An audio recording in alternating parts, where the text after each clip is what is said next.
ESPN America, your home for the NFL. Coming up on NFL Live, this late in the season, is there really a power struggle brewing in Minnesota between Brad Childress and Brett Favre? We've got the latest. The AFC wildcard picture about to get as convoluted as a 128-bit encryption code. We'll try and straighten it all out. Plus, Tony Romo and Donovan McNabb have done their parts. Can Eli Manning do his part Monday night for the Giants against the Redskins? NFL Live has you jumping for joy.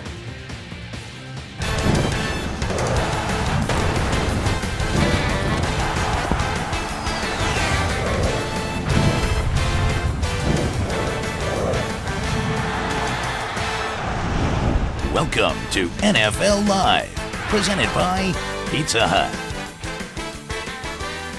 Hi, everybody. You're not straight. Welcome into NFL Live. So glad you are here with us. America saw it. The camera was on, and you're doing this. Yeah, you're trying to just adjust a little bit. You know, you try and keep control of every little situation here. Trey Wingo, Merrill Hodge, and a tremendous knot on his tie. Thank you. And Trent Dilfer. You guys know Tremendous Santa's coming. You know that, right? Oh, I hope. I started in Canada. Got a present last night. Thank you. I don't know what that means. But there appears to be a Grinch-like situation building in Minnesota between head coach Brad Childress and Brett Favre. Of course, losing 2 of your last 3 games, not really helping that situation. That's what happened Sunday night between the Vikings and the Carolina Panthers. Second quarter, Vikings down 6-0, but Adrian Peterson says, that must change, and it must change now. Best 3-yard run we've ever seen. No question. Most violent, wicked runner in all of football, breaking tackle, same foot, same shoulder, pad level, first contact, wins all those good things. Problem is, he's having to do that way too much with people on the other side of the line of scrimmage. Vikings up 7-6 at the half. Third quarter, same score. Favre tries to dump it off to AP. Oh, drops it. But there's more to this, Trent. Yeah, Bryant McKinnon getting smoked by Julius Peppers. Great effort all night long by Julius Peppers. Was an absolute beast. No matter who they tried to line him up. Now, look, this is Brad Childress and Brett Favre having a conversation, a heated discussion about whether or not Brett Favre should go back in or come out of the game. More on that in a little bit. Steve Smith trying to get himself fired up. 3rd and 26. When all else failed on 3rd and 26, throw it to 89. And why wouldn't you? 3rd and 26, you do not have plays in your playbook to get this yardage number unless you have Steve Smith just outruns a bracket, covers, gets on top of the secondary, and comes down with the ball. Panthers would not convert on a 2-point conversion, so it's a 5-point lead. Next Panther possession. Okay, maybe we don't throw it all the way, but we'll get 45 if I give it to 89 underneath. Breaking a couple of yards all the way down to the 3-yard line. Smith 9 catches, a season-high $157 in yardage and a touchdown. Jonathan Stewart would score and go to the camera. Panthers up 19-7. Back to this whole thing with Julius Peppers getting pressure. Doesn't matter who they lined up on him. He was taking it right through. Listen, they rushed 3 at times, and later in the game, they put a back over to help McKinney. That wasn't good enough. The bull rush, the swim move, just overpowered McKinney, and this offensive line from Minnesota has issues. All night long. This time Peppers again on the other side, and you must go down, and you must go down hard. The interception by Chris Harris. Peppers and the Panthers win 26-7. Brett, what about your head coach? Yeah, there was a little heated discussion, I guess you would call it. We were up 7-6 at the time, and no secret, I was getting hit a little bit. I felt the pressure on a lot of plays. Peppers played a great game. Brad wanted to go in a different direction, and I wanted to stay in the game. So, we were up. We're up 7-6. Yeah, it's not 70-6, but we're up 7-6. So, I said, I'm staying in the game. I'm playing. All right, that was Favre and what he had to say. Here's what Brad Childress had to say. We were just having a good conversation about how the game was heading at that point in time and what we needed to do to head it the other way. All right, so what exactly is going on here? Let's bring in ESPN's insider Adam Schefter. Adam, what more can you tell us about this friction between Brett Favre, who called it a heated discussion, and Brad Childress? Well, Trey, I think ultimately what this boils down to is the Vikings trying to preserve Favre and rest him as much as possible for their postseason run. But the bottom line is, this is not the first time that Brett Favre and Brad Childress have exchanged words in a situation like this one. When the Vikings played the Packers in a Monday night game, there was about 3.5 minutes left in the game. The Vikings had a run called for late in the game. Favre audibled at the line of scrimmage, called for a pass. Brad Childress tried to pull him out of the game at that point in time. Darrell Bevell prevailed and left Favre in the game, but Favre did speak to Childress about it that particular week. So there have been other incidents like this one. Favre is a competitor. When you get Favre, you get the fantastic finishes, you get the great throws, but you also get some of this sometimes. That's exactly what's happening right now. The Vikings have tried to rest him. Favre doesn't always like it. All right, Adam, thanks so much. Here's what we know about the Vikings. They are the NFC North champs for the second straight year, but they're not peaking. In their last 3 games, Brett Favre has thrown more picks than touchdown passes, and Adrian Peterson hasn't rushed for 100 yards in a game since a Week 10 win against the Detroit Lions, although last week he had a 90-something yard game, so it's not like he's been off the charts bad in the last 3 games. But listen, guys, this idea of resting Brett Favre, the Saints lost Saturday night. There's still a possibility to get the #1 overall seed. Why would you rest Brett Favre in that situation? Trent, I know you've talked to some people in Minnesota. What are they telling you about this? Well, I don't think we should mistake this as a rest issue. This is something, as Adam alluded to, that's been brewing in Minnesota. This is a control issue right now in Minnesota. Brad Childress feeling as if he's losing control of the direction of this offense. You got to go back to the San Francisco 49ers game when Favre pulls out the old magic and they win that last-second play. Well, after that, what happens, this offense began to morph into Brett Favre's offense instead of Brad Childress's offense. The audible packages, the quick look passes they have on run plays, and all these variations that Brett Favre brings to your offense. When it works, everybody loves it. But when it doesn't work, Chili and the offensive staff gets a little chilly on the offensive direction. And this is Brad Childress' attempt to kind of reclaim control of this offense. All right. It's a shame. How does that happen? How do you have this conversation and this idea of, if it is what you say, a power struggle when you're trying to nail down maybe the top seed? How do you put the genie back in the bottle now? You don't. Now you can forget that. You know, it's a leadership issue. You know, I'm going to go give you an example. Thursday night, the Indianapolis Colts beat Jacksonville. Peyton Manning's walking off the field, and he was asked, well, you guys going to play your last 2 games, you know, to try to win them? He's like, listen, I'm not the coach. I'm a player. You'd have to ask that to the coach. That's not my decision. Now, not knowing all the particulars that have gone on here, you got Brad Childress as the head coach. Quite honestly, what his word should go. And if he comes in and says, Brett, you're out, Brett has to go out. Yeah, Brett may want to go out there. Brett, of course he wants to play. But at the end of the day, if Brad Childress is being overrun like this, there's major issues, and it ain't getting solved. This is Brett Favre. I agree with you. Me and you, Well, we would come out of the Brett game. Favre. You tell me he Peyton is Manning? bigger. Brett Favre, whether we That's a like it or shame. not, That's a is shame. bigger than the head coach in Minnesota. What a shame. You What a do shame. not take Brett Favre out of a football game. Well, let me tell you- it just doesn't happen. Here's the other issue, Marilyn. I Lack of understand what you're respect. saying, but Brad Childress sort of laid down this road when he drove to the airport to pick Brett Favre up to bring him to practice. Completely disagree. Just because I go pick up a guy in my Escalade and give a private jet doesn't mean he runs my team. I'm still the boss. When I tell you to leave, you leave. And when I put somebody else in, somebody else goes in there. But period. you got to know what you're getting. I'm with you. Fundamentally, I'm with you, but you should know this going in. There's good, there's bad. This is what you That's get with sad. Brett Favre. That is sad. Well, it'll be interesting. We'll see what happens when the Vikings play their next game, which, oh, by the way, just happens to be on Monday Night Football. You're all fired up. I love They it. take on the Chicago Bears. How many bosses have ever picked you up in an Escalade from an airport? I'm just curious. Bill Cowher did. Oh, sure he did. Coming up, 2 record-setting performances by Browns teammates. Plus, we'll tell you how close Mike Holmgren is to taking over in Cleveland. And ball security will be at a premium with the Giants' season on the line in D.C. Live report just ahead.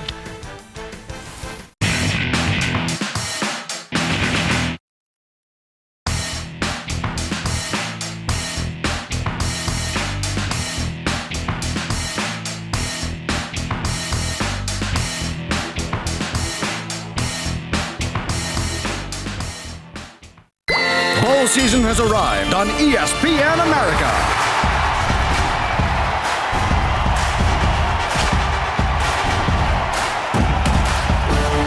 From Nashville to New Orleans, Touchdown, Tebow.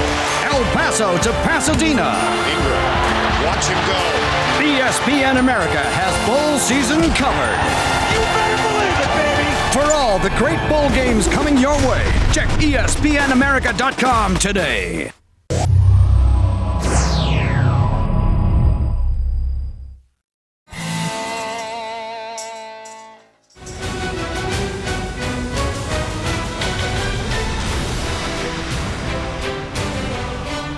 He's looking for a pass. He's throwing it downfield. Got away, catches this pass. It's 5. got it. It's kicked. It's good. Notre Dame wins. Ismail up the middle. He is gone. Out of the pack, 30, 35. Goodbye, baby. Fire, rocket, touchdown, Irish. They're back to fire for it. They went for it all. A diving pass for a touchdown. Holy cow. Would you believe this? Ball last snaps and it's placed down. The kick is on its way. It's high enough, long enough. It's good. Freddie Hamilton has done it. 2.5 minutes to go. 2nd and 10. 2 timeouts left for Michigan. Notre Dame leading by 3. Notre Dame brings the blitz. Forcier throws. Caught! Touchdown! Greg Matthews!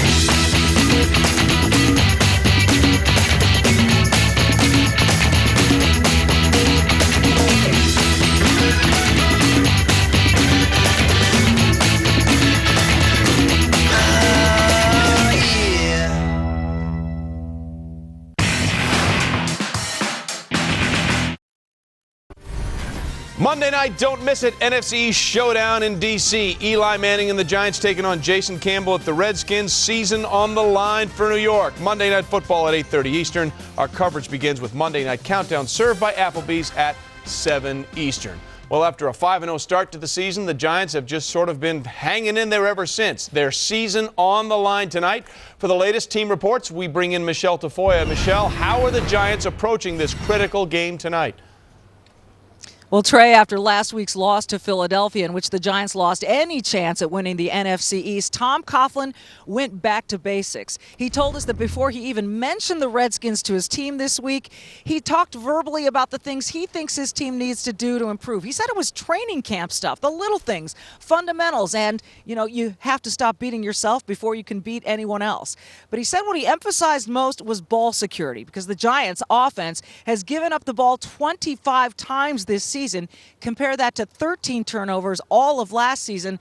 Trey, Coughlin called those numbers, quote, embarrassing, because he says ball security is preached all of the time.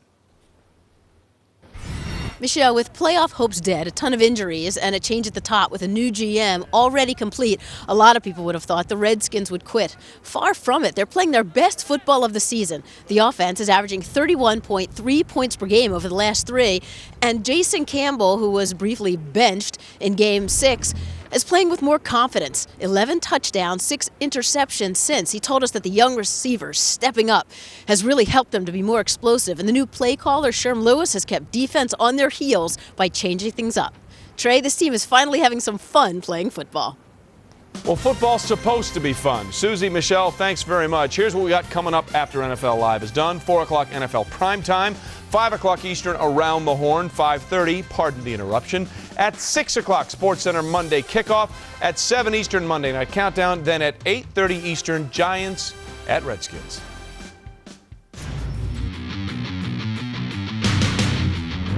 Up the middle, 5, weaves left, 15, 20, 25, cuts to the middle, 35, spins to the 40, he's outrunning the Chiefs, touchdown, Cribbs!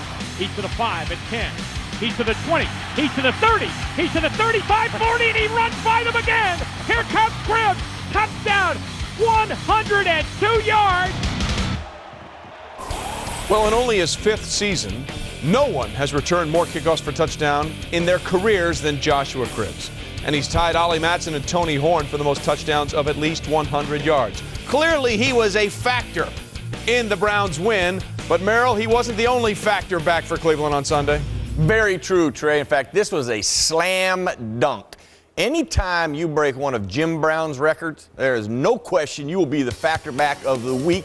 And Jerome Harrison was just that. Let's look at this counter. First, focus on the double team. They get a great seal, then a kick out there by the guard, another seal, and then dig the linebacker out by the fullback. And now the back Harrison must press the hole, make the linebackers miss, get in the alley, and you're off and running. Now, here's the beautiful part. I want Trent to pay attention here. It's about intelligence. To be a great factor back, you must have smarts. You would never see a quarterback do this, right? That is why factor backs are not only the factor of the game, but they're also intelligent, Trey. Oh, Merrill, you've broken it down so well. You know, Sunday, the Browns' Jerome Harrison became just the 5th player in NFL history to put up at least 275 on the ground in the game. How unlikely was it? He came into the game with 300 rushing yards for the entire season, and it was just his second 100-yard game of his career. Clearly a great record-setting day for the Browns. And is there more good news for Cleveland? Let's go back to ESPN's insider Adam Schefter. Adam, Mike Holmgren was reportedly going to give the Browns a decision by today about a role with the franchise. What more can you tell us? Trey, I don't know when the answer is going to come, but the answer is going to be affirmative. Mike Holmgren is going to take over the Cleveland Browns. All that remains is figuring out when that will be, what the title will be. But Mike Holmgren is on his way to Cleveland. He will accept a job for the organization. He will run the organization. He will not be the head coach of the Cleveland Browns next year. That will be one of the main decisions that Mike Holmgren has to make regarding the future of Eric Mangini. Mike Holmgren is sympathetic to the fact that Eric Mangini has had only one season in Cleveland, and he is not in favor necessarily of pulling the plug on a head coach after 1 year. He wants to come in, analyze the Mangini situation before making any decisions, but make no mistake about it, Mike Holmgren is going to be accepting an offer from the Cleveland Browns. All right, Adam, thanks. Great stuff as always. Meanwhile, in New England, after a week of grief from some about his efforts, wideout Randy Moss responded Sunday against the Bills. 5 catches, 70 yards, and a touchdown as the Patriots beat the Bills for the 13th straight time. Trent Dilfer, your take on what you saw from Moss. Well, my take on Randy is very simple. Get him involved early in the football game. He's one of the great weapons the NFL has ever seen, and nobody knows this better than Tom Brady. Tom made a conscious effort to throw the ball deep to Randy early in the game. This is the first series of the football game, hard run action, and chuck it up into Randy versus double coverage. Later on in the game, throw it deep to Randy Moss. He will split the double team. When Tom throws this ball, this is what he sees. 2 defenders on top of Randy Moss in a bracket coverage, but he understands Randy Moss can outrun double coverage. Give him a chance to make a play, get the big pass interference, and this was really telling. An underneath route wide open for Edelman. Instead, Randy squeezes it into the back of the end zone, getting the ball to Randy Moss, making sure he understands you're involved in this game plan. You're the centerpiece of this game plan, and if we're going to reach our goals, you need to be a big part of it. All right, Trent, thanks. You know, the Patriots may be closing in on another division crown, but do they have the necessary ingredients for a championship run? Now on ESPNBoston.com, Mike Reese voices his concern. Lots more coming on NFL Live. Straight ahead, 2 wildcard spots, 2 weeks to go, and 8 teams in contention. We'll try and sort out the AFC playoff picture. He looks. He throws it for the near sideline. It's caught in the end zone. Pittsburgh touchdown. Plus, Mike Wallace ended the Steelers game the same way he started it. What does this mean for the Steelers' playoff hopes?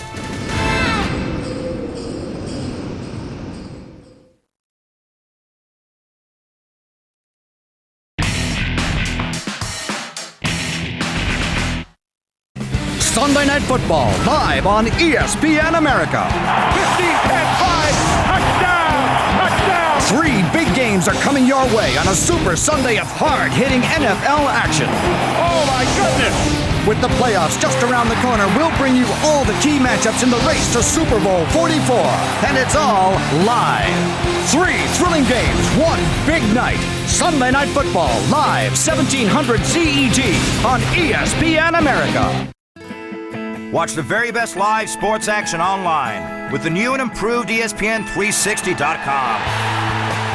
Get access to over 1,000 NHL games, including the playoffs and the 2010 Stanley Cup Finals. The traffic scores! Get the best NCAA action, including over 300 college football games. Are you kidding me? And 300 college basketball games, all live and on demand.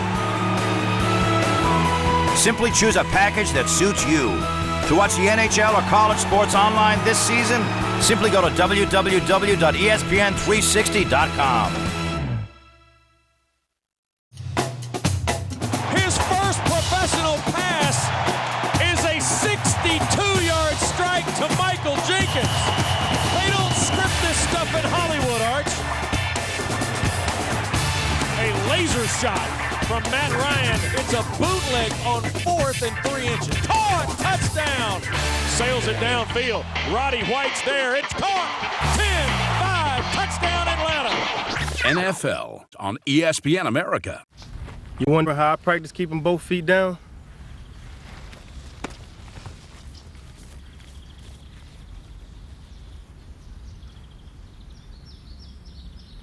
Go!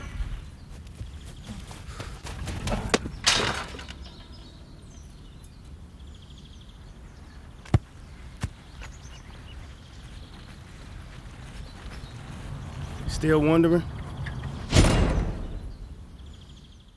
In 2008, the Super Bowl champion Steelers boasted the #1 defense in the NFL. Pittsburgh held opponents to a league-low 13.9 points per game and allowed the fewest passing yards and second fewest rushing yards in the league. Led by perennial Pro Bowler Troy Polamalu and 2008's NFL Defensive MVP James Harrison, expect more of the same from the Steel Curtain in 2009.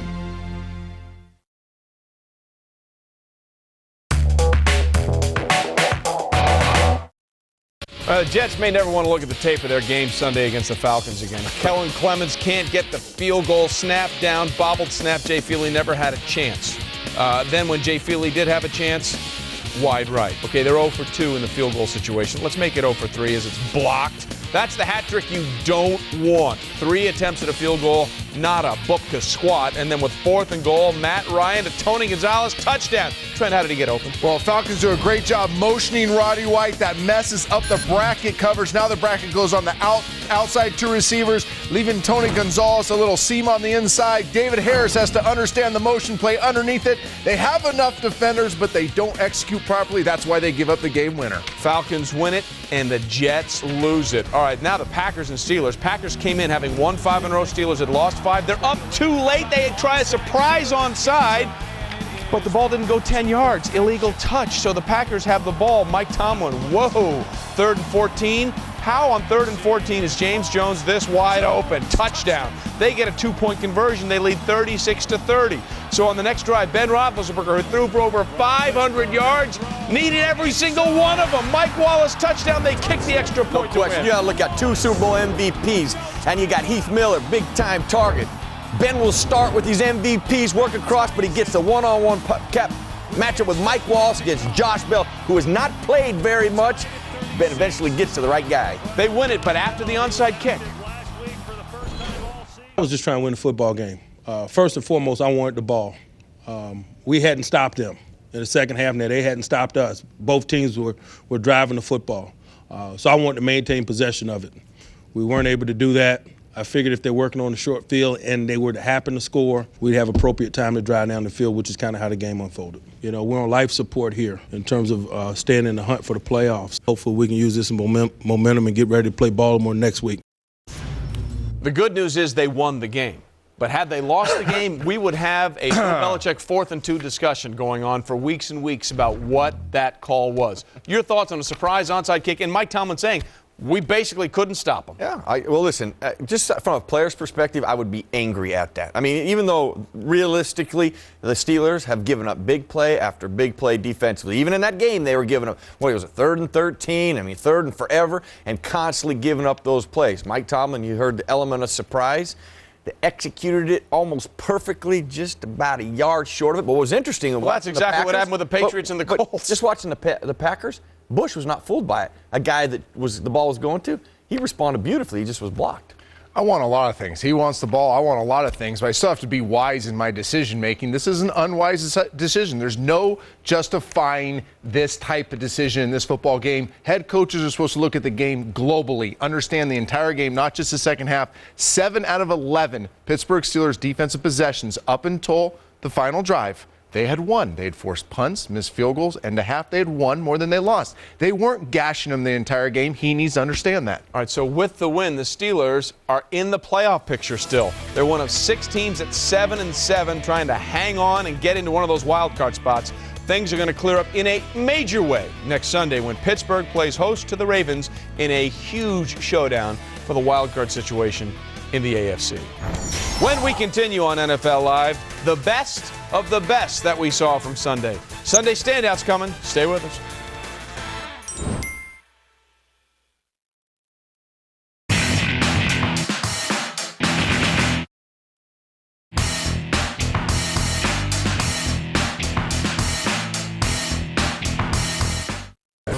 Friday Night Football live on ESPN America. And into the end zone. This time it is a touchdown.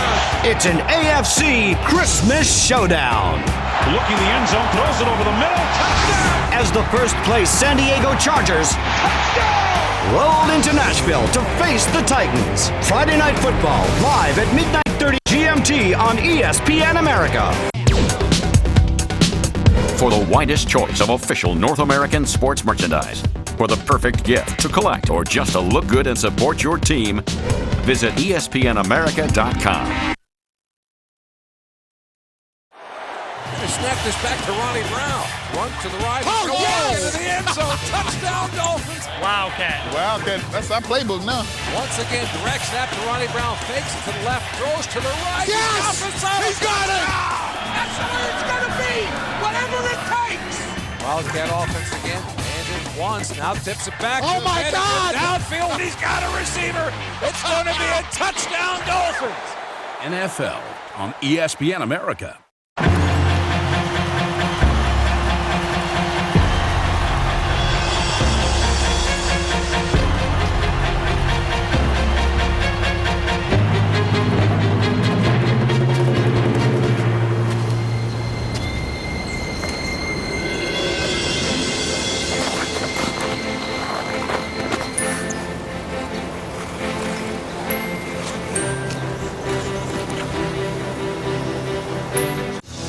Monday Night Football on ESPN America. Join us every Monday night for live NFL. Get ready for the big game with Monday Night Countdown. Then it's showtime as two more teams step onto the gridiron. What a play! For the Monday Night Showdown. No way! Touchdown, Arizona! Monday Night Football on ESPN America. Go to espnamerica.com for schedules and information.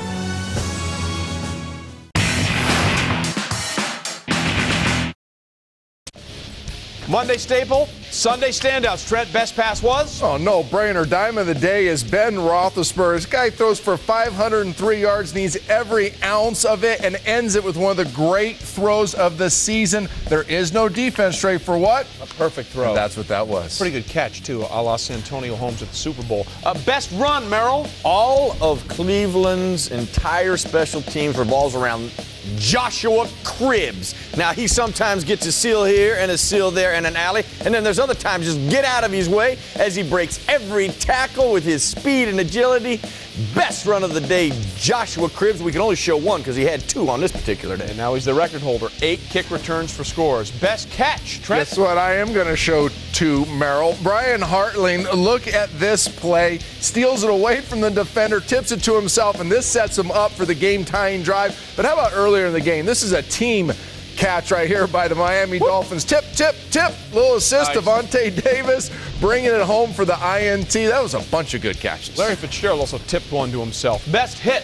No question, Andre Caldwell trying to make something happen. You got second and long, and Tim Dobbins, bam, right on the ball. Carson Palmer with the great hustle to recover it, saving an opportunity to tie the game up. That was indeed a big hit. All right, Sunday standouts, Sunday statements. What was your biggest one? To me, the Steelers, your Steelers, are no longer a defensive football team. They are a offensive-driven football team and will continue to be that. Blasphemy, I don't have time to argue with you right now. Now, I'm going to tell you this. Brad Childress called the wrong guy to the sideline. He should have called the 5 guys protecting Brett Favre and Adrian Peterson. Those guys should be benched. They got major issues in Minnesota. He did bench Bryant McKinney as well. Got 4 more to go. Time coming up. See ya.